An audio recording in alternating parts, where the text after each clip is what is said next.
My name is Liza Matthews. I'm 32, and to the outside world, I've built a dream life. Ivy League credentials, a powerhouse position at a top investment firm, and an apartment in Manhattan with a view even the jealous don't dare criticize. But none of that ever mattered to the one person I needed it to.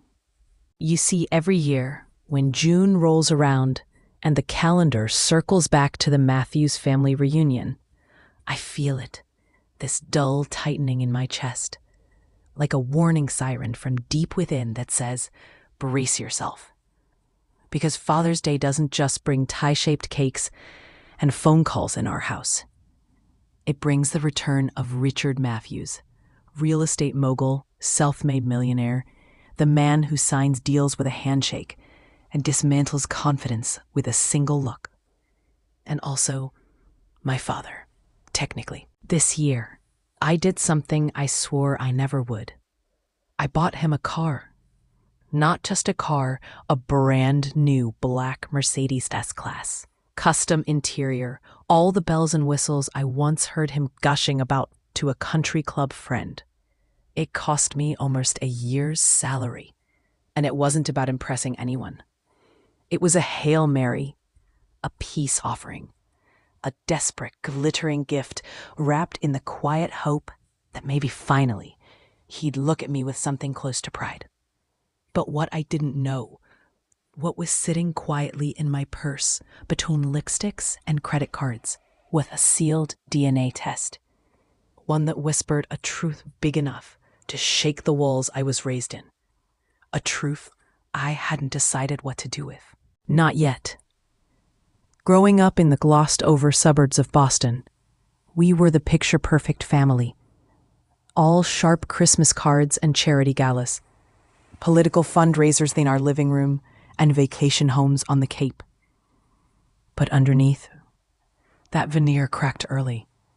Richard was a father by title, not by heart. He didn't come to school plays. He didn't tie shoes or clap from the bleachers. What he did come for were the report cards, the B-pluses that weren't quite good enough, the trophies that looked too much like runner-up, the moments where applause was supposed to land, but instead I got a sigh, a critique, a reminder that I could have done better. Mom, Caroline, was the opposite, or at least she tried to be. Soft when he wasn't around, hugging us in the kitchen when the quiet hit too hard. But when Richard entered a room, she disappeared. Not physically, emotionally, like someone had turned down the volume on her soul. Her eyes would flicker to him before answering even the simplest question, like, can I go to the sleepover? Or what's for dinner? No decision was truly hers. Her compass spun around him. James, my older brother by 3 years, was the golden one. If you looked up Father's Pride in our household archive, you'd see a slideshow of James. Football hero, prom king, graduated from our father's alma mater, then slid right into the family business like it was destiny and not strategy. He didn't just follow the playbook, he was the playbook. Then there was Sophia, my younger sister. 2 years behind me, but somehow always 2 steps ahead in knowing what people needed. Especially him. She could disarm Richard with a joke, melt his moods with a well-timed smile. She wasn't the star pupil. She wasn't the prodigy. She was the peacekeeper, and she wore that crown quietly. But me? Somehow I was always the wrong shape for the Matthews mold. Too ambitious, too opinionated, too independent to be pliable, too sensitive to be steel. I got good grades, the best. I earned a scholarship to Cornell, which should have been cause for celebration. But no, Richard called it disappointing that I rejected his legacy. Translation, I didn't attend his school. At Cornell, I juggled double majors and 2 part-time jobs. I hustled for internships. I got offers from places people dream about. When Goldman finally called with a role, I thought, this is it. This is what makes him see me. His response? Let's see if you last a month. I didn't just last. I outlasted. I rose. 8 years in, I became the youngest senior investment strategist in firm history. That Mercedes parked in the driveway, it didn't come from luck or nepotism.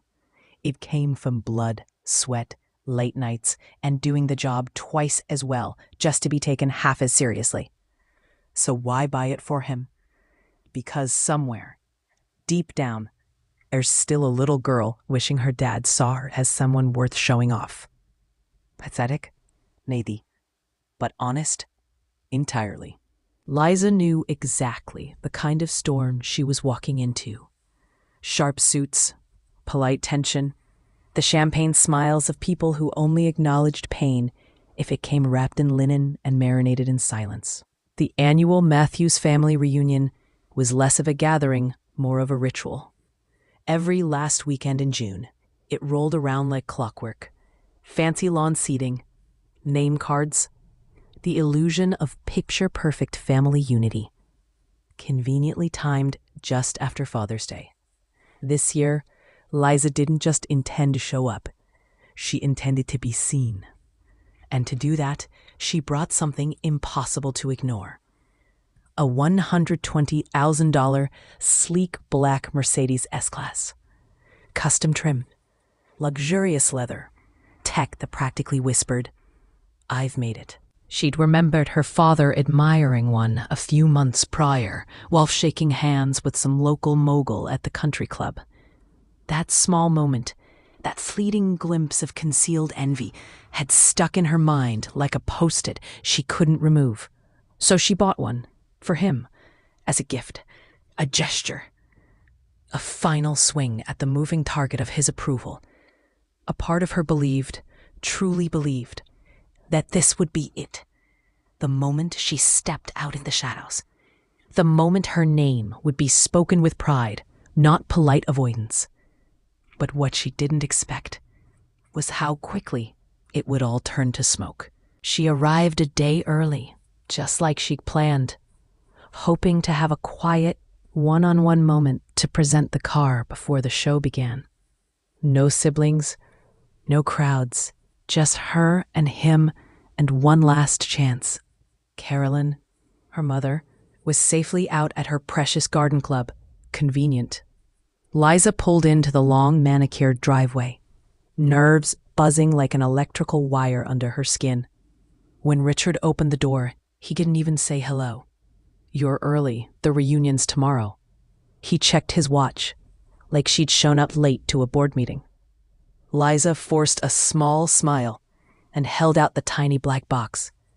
"I know, I just wanted to give you your Father's Day gift early." He opened the box, eyes narrowing at the silver Mercedes emblem on the key fob. His jaw tightened. "Is this some kind of joke?" "No joke," she said softly, nodding toward the sidewalk. There it sat, perfection in motion, gleaming in the afternoon sun like everything he ever admired. Expensive, elegant, exclusive. He didn't thank her, at least not right away. He silently walked out, inspecting the car the way he'd once inspected her spelling tests, more interested in what's incorrect than what's deeply impressive. Circling it, touching it, asking about interest rates, warranty protection, resale value. It wasn't admiration, it was interrogation. And then he asked the question that twisted like a knife behind her ribs. "What are you trying to prove?" She masked the sting with a practiced shrug. "Nothing, I just got promoted. I guess I wanted to share it with you, in a meaningful way." He didn't believe her. Or maybe he did, and just didn't care.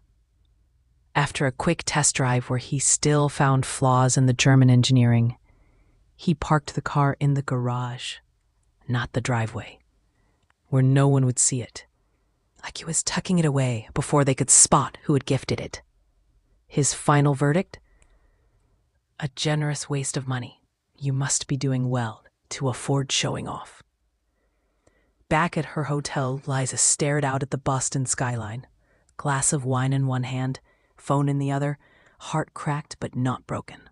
She called her best friend Taylor and recounted every moment. The car, the look, the sting. Taylor, furious as ever, didn't hold back. "Take the car back," she snapped.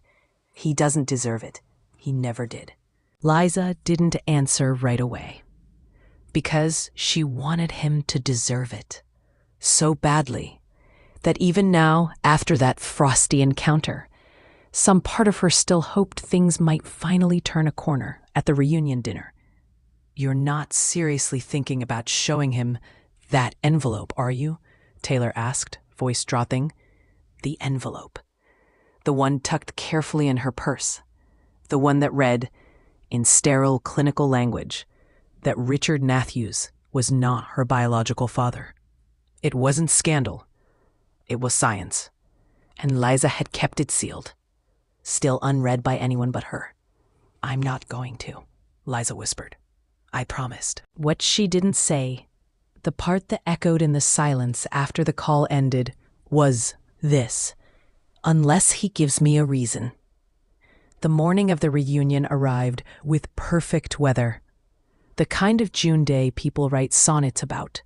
Breeze just right, sky annoyingly blue, good fortune hanging low in the air like ripe fruit. The air felt fresh. Liza didn't. She chose her armor carefully. A navy tailored dress, subtle gold jewelry, confidence stitched into every detail. It said, power, poise, wealth, and no apologies. She would not be ignored today. The Mercedes, the one she'd given away and might just take back, had been moved. No longer hidden in the garage. It now sat front and center near the entrance of the estate, spotlighted like a beloved trophy. She raised an eyebrow. So he would show it off, just not give her credit for it. Figures. Inside, the house buzzed with the familiar chaos of name-brand family dysfunction. Fancy canapes, backhanded compliments, and distant cousins fishing for networking favors. And then he entered, Richard Matthews, surrounded by business associates, laughing at something that probably wasn't funny, the sun catching the silver in his hair just right, the Matthews patriarch. His eyes swept the room, landed briefly on Liza. He nodded, the same way he nodded at a wine delivery or the landscaper, then walked past her like she was invisible. He never even said hello. There's a specific kind of silence that falls before a storm. The quiet hum of glass clinking, soft chatter, silverware gently resting on porcelain. But beneath it, tension coils. Because everyone knows the Matthews family dinner isn't just a meal. It's theater. And tonight, the audience is full. The formal dining room is a museum of wealth and legacy. A mahogany table the size of a small continent. Antique chairs that aren't designed for comfort, but for posture. And hanging above it all, an oil portrait of Richard Matthews that watches over the evening like Zeus himself. Liza is seated down the table. Not at the foot. Certainly not within speaking distance of the throne. She's nestled between a cousin's husband and one of her father's baby-faced business interns, both of whom make polite filler conversation that doesn't require real answers. Prime seats, of course, are reserved. James, the golden boy, and his pristine wife and kids are flanked near Richard. Sophia and her husband right beside them. Even Mother is wrapped in soft candlelight at the opposite end, like some gentle afterthought. That's how it always went. Richard at the head, commanding symmetry, attention, power. The rest, ornamental, meant to sparkle, not speak. As the scallops arrive, Father stands, brandy in one hand, authority in the other, and does what he always does, narrates the evening like a CEO presenting quarterly earnings. It brings me great pride to celebrate our family's continued success. He starts, voice smooth, eyes scanning, even though they've already decided who matters. Seeing our children follow in the family's tradition of excellence, he lifts his glass to James. James, your Riverside project is nothing short of brilliance. You've honored the values of this family: risk with discipline, expansion with restraint, exactly as I've always taught. To Sophia, your work with the Children's Hospital adds meaning beyond business. It reminds us that legacy is also about service. Silence. A brief glance toward Liza, nod at her, and he moves on. No mention of her promotion, not even basic acknowledgement of the car he happily showed off like some personal prize mere hours ago. Just that clever, callous emptiness that said it all. You will never be enough. Not here. Not for me. Liza continues to play the role. She smiles. She nods. She sips her wine slowly and keeps her breathing even. Controlled. Practiced. This is the part she knows well. The invisible chorus girl in a family where spotlight's reserved for others. And then the real show begins. The casual cuts arrive like little razors wrapped in silk napkins. Liza, your division still mostly handles domestic markets, right? That must be limiting, one uncle asks, eyes flicking to Richard for approval. She answers kindly. Actually, my risk model was just adopted firm-wide, including the international division. A tiny sliver of pride tries to peek through, but then comes the shutting door. Well, her father sighs, twirling his glass. Those are just numbers on paper. We'll see how it all shakes out during the next recession. Everyone laughs. A soft performative ripple. Sophia winces.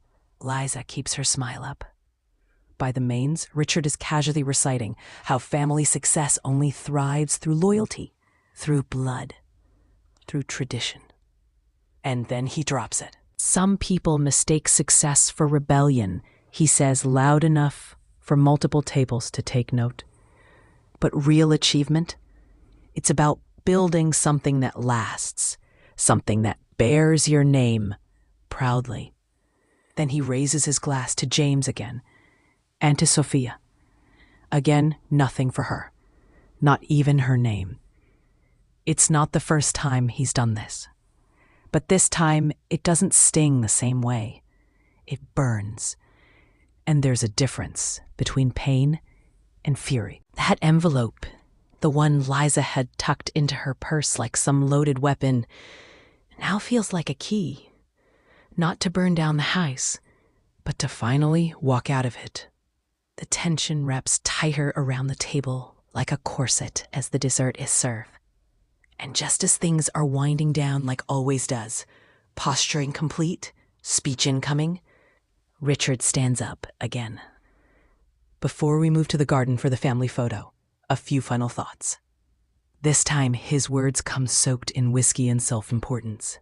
He praises James for embodiment, Sophia for elegance, and then, finally, he addresses her.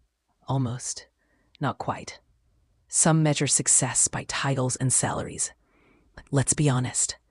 Positioning only matters when it supports the greater whole. A family is not a competition, he says smugly. And not everyone is equipped to contribute in meaningful ways. Then a beat. He smiles. To himself. Sometimes the loudest one in the room is trying the hardest to hide their failure. Nervous laughs flutter around the table. People pretend not to look at her. This is not a joke. It's a crucifixion. And just like that, she finally feels it. The end. Liza stands, slowly, calmly, the way you do when grace sits in your bones, but fire smiles in your heart. Every fork lowers. Every voice quiets. The entire room shifts. They can feel what's coming, even if they don't know it yet. She doesn't raise her voice. She doesn't cry. She simply speaks in the tone of a woman who has spent 32 years listening, twisting, performing. And finally, doesn't owe anybody a thing. Thank you, Father, for the illumination. He tilts his head, pretending not to register the venom resting just beneath her quiet tone. I've spent a lifetime shrinking into spaces that weren't built for me, chasing a shadow of love you never really offered. I twisted myself into versions you'd still find reasons not to accept. But now I get it. She reaches into her purse. The envelope, worn, heavy, final, lands gently on the table with a soft but thunderous smack. I used to think if I just worked hard enough, became impressive enough, you'd see me as your daughter. But that's the thing. Turns out I never was. The silence explodes. Gasps, cracked glasses, wide eyes. She looks him in the eye. You knew. That's the part that shatters me. You knew, and you punished me for it in 1,000 small ways every single day. She nods toward the envelope. DNA results. Concrete truth. You don't get the car. You don't get my spirit, and you no longer get to dictate my worth. Then she looks at her mother, whose face has paled like a white sheet, and says softly, not cruelly, "We'll talk another time." And then to the room, all of them, frozen in time. You've all made it clear where I stand, so now I choose to stand somewhere else. With that, Liza walks out. Not in shame, not even in triumph, but in peace, the kind that only arrives when you stop begging to be seen and finally see yourself. Outside, the wind greets her. The car, hers again, breathes quietly as she slides into the driver's seat. The new car smell, once a hope of approval, now just smells like freedom. Richard appears in the doorway, the envelope in hand, yelling something. But she can't hear him over the purr of finally letting go. He drives away. No tears, no regrets. Just the fading echo of a dinner where one person finally stopped performing and chose to start living. 32 years of performing, one envelope, and the echo of a door that will never close the same way again. Liza wasn't driving away in a car. She was driving away in choice. The sun had started to sink lower now, casting golden streaks across the road as Boston began lighting up in its usual rhythm of city breath. But this time, she wasn't watching the skyline wondering who she had to become to be enough. She was watching it like a woman finally waking up from a beautiful, brutal lie. Then came the first ring. Sophia. Followed by James. Then Mother. Then an entire cavalry of cousins and contacts, and anyone bearing the Matthews surname by blood or business. 17 calls before she even reached the first red light. She didn't pick up. Not out of fear, but out of clarity, because they weren't calling to listen. They were calling to control the narrative. She checked into a hotel in downtown Boston. A quiet one with mood lighting and marble floors that made even your heartbreak sound elegant when it echoed. She took the elevator to the 10th floor, kicked off her heels, and let the silence pour in like medicine. Then she looked down at her phone. 29 unread messages. From Sophia. Liza, what just happened? Was that envelope a joke or real? Please tell me you're okay. Before James, return the car immediately. You need to retract what you said. This could destroy everything. From her mother. 6 voicemails, each worse than the last. Please come back. Let's talk like a family. There must be a mistake.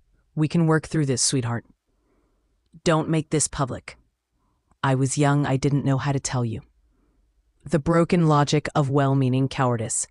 The quiet scream of secrets finally exposed. Liza stared at the last message for a long time before hitting play. I never meant for you to find out like this. Her mother's voice was cracking but calm, like a window slowly spidering under pressure. It wasn't an affair. There was someone before your father. In college. His name was Thomas Keller. I was young, naive. He was kind. My parents hated him, said he wasn't right for our world.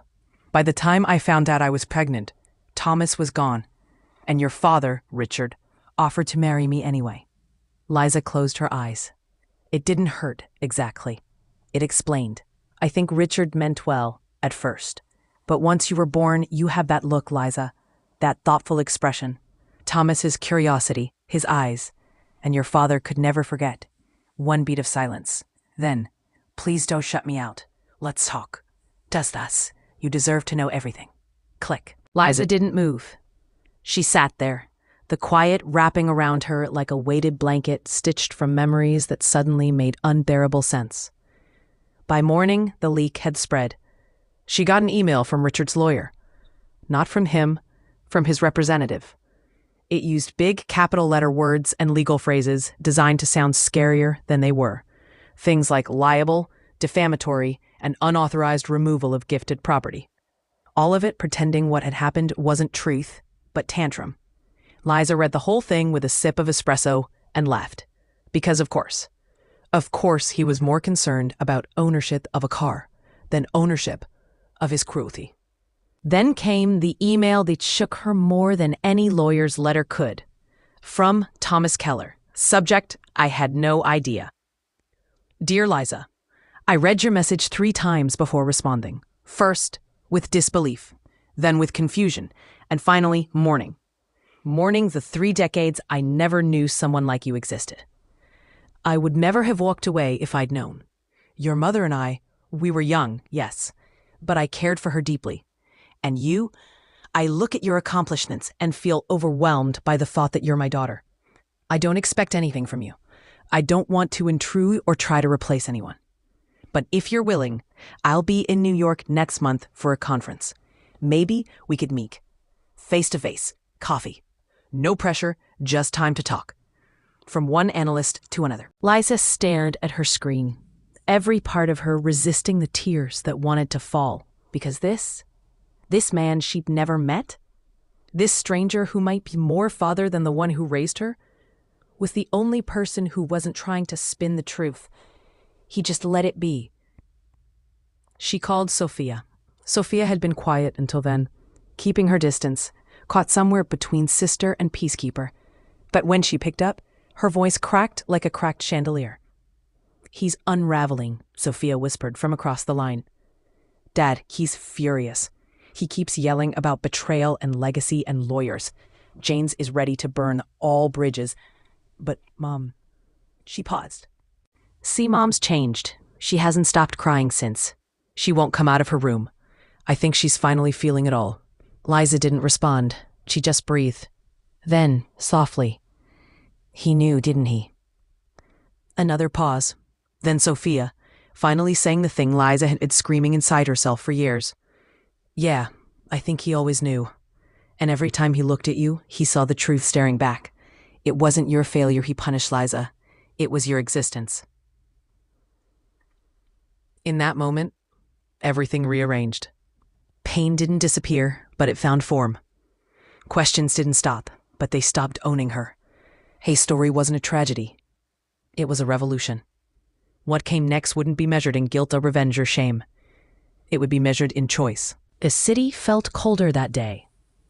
New York, the place she had carved herself into, fought to belong in, succeeded in despite and not because of her family, was humming in its usual way.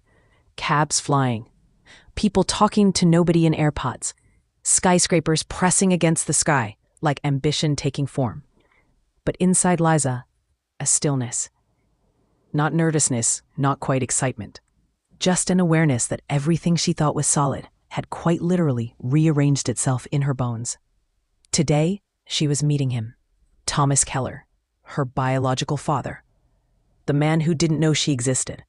The man who, unknowingly, had given her more recognition in one email than Richard Matthews had in a lifetime. They met at the Low Boathouse in Central Park. Visible, neutral, public, but peaceful, the kind of place where people arrive slowly and listen more than they speak.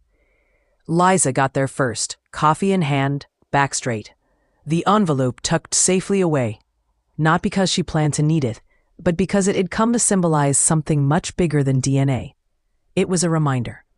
She wasn't crazy. She hadn't imagined the distance, the cruelty, the exclusion. She'd sensed the truth, long before paper confirmed it. And then she saw him.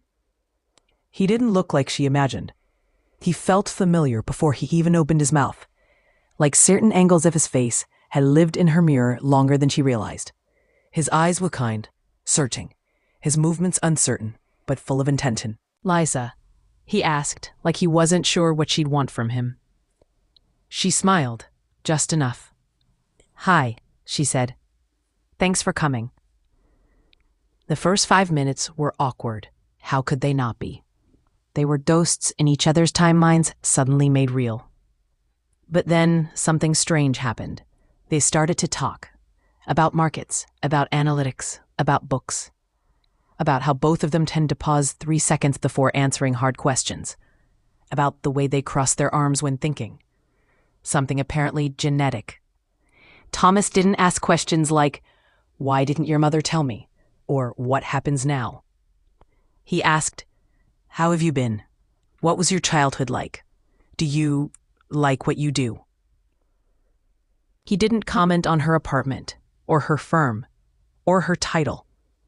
He looked at her like someone who just wanted to know her, not own her.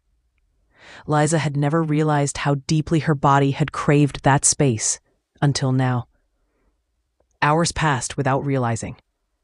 And somewhere between the second coffee and the shared pastry they didn't plan to order, Liza heard something she never thought she'd need, but did. "I'm sorry. I miss everything. Not by choice, but still, I'm sorry." There was no performance, no drama. Just the plain human truth of a man reckoning with a life he didn't know he was part of, and refusing to run away from it. Not all men leave. Not all fathers disappear. Some were simply never given the map. They parted at sunset. She didn't hug him. Not yet.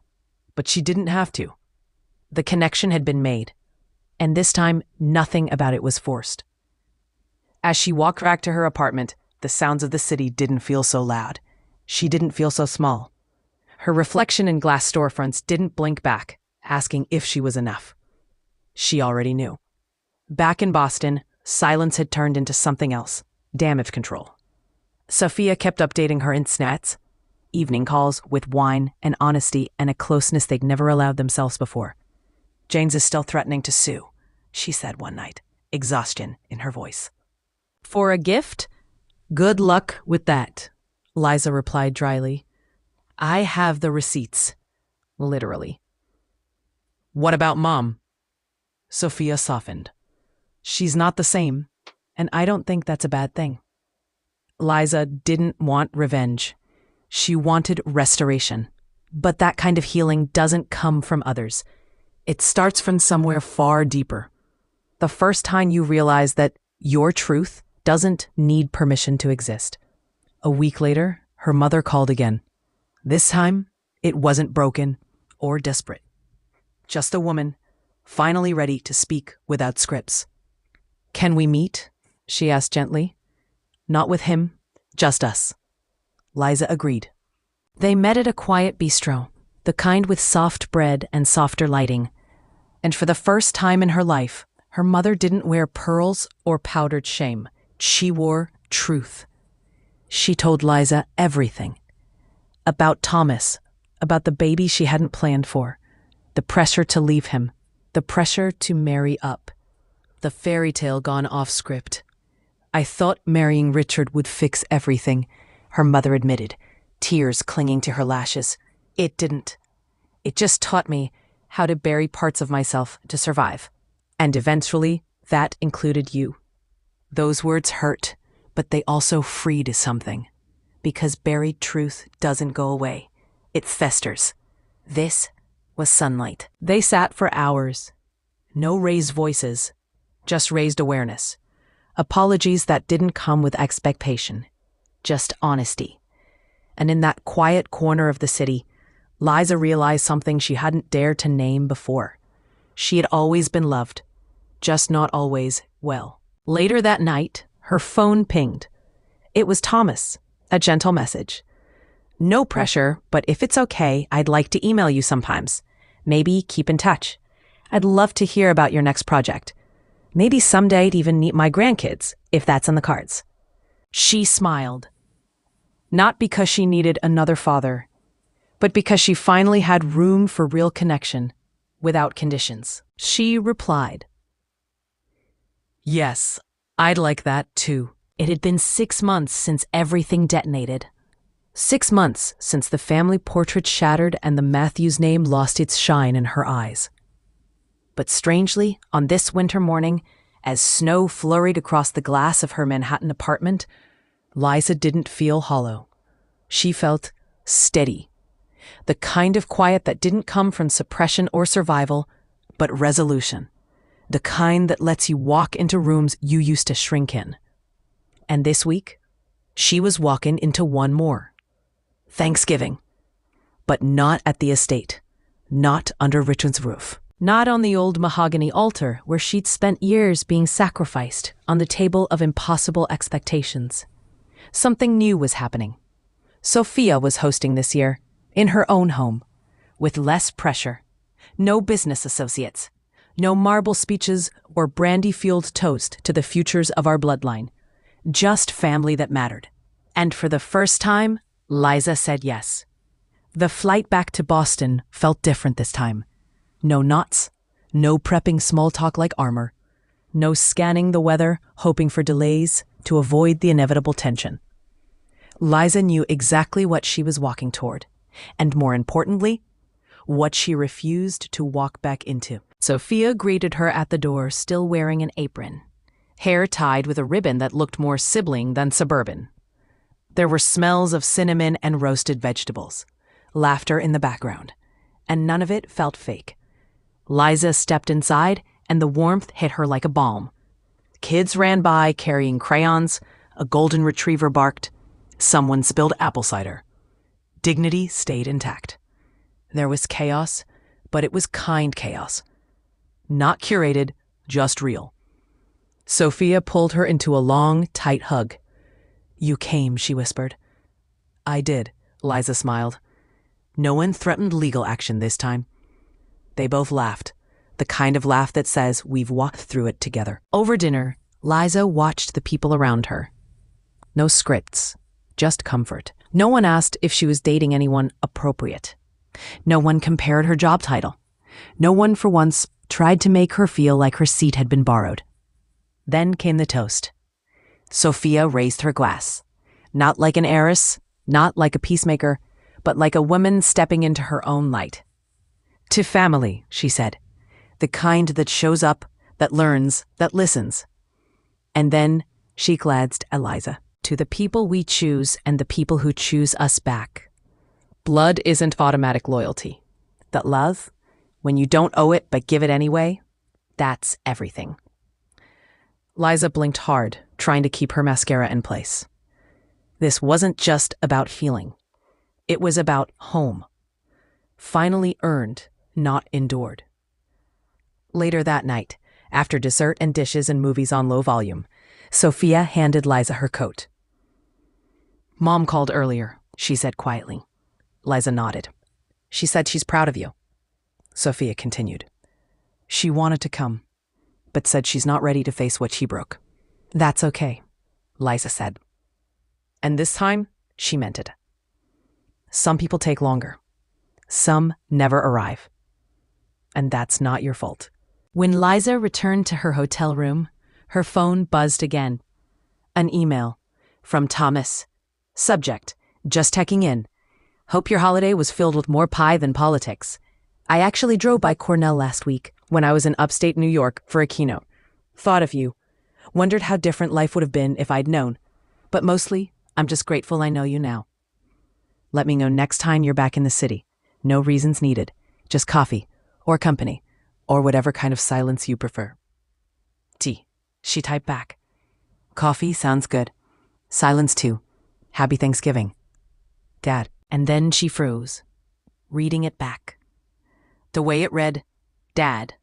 Her fingers hovered over the screen for a second too long, but she didn't delete it. She hit send. The next day, Liza took a walk through the public garden, the Boston air crisp in that just cold enough to think clearly kind of way. She bought herself a coffee, black, no sugar. Watched a family take a photo by the bridge. They looked happy, but also human. She thought about the little girl she used to be, the one sitting at formal dinners with a napkin in her lap and a scream in her chest, wondering why she never quite fit. She didn't resent her anymore.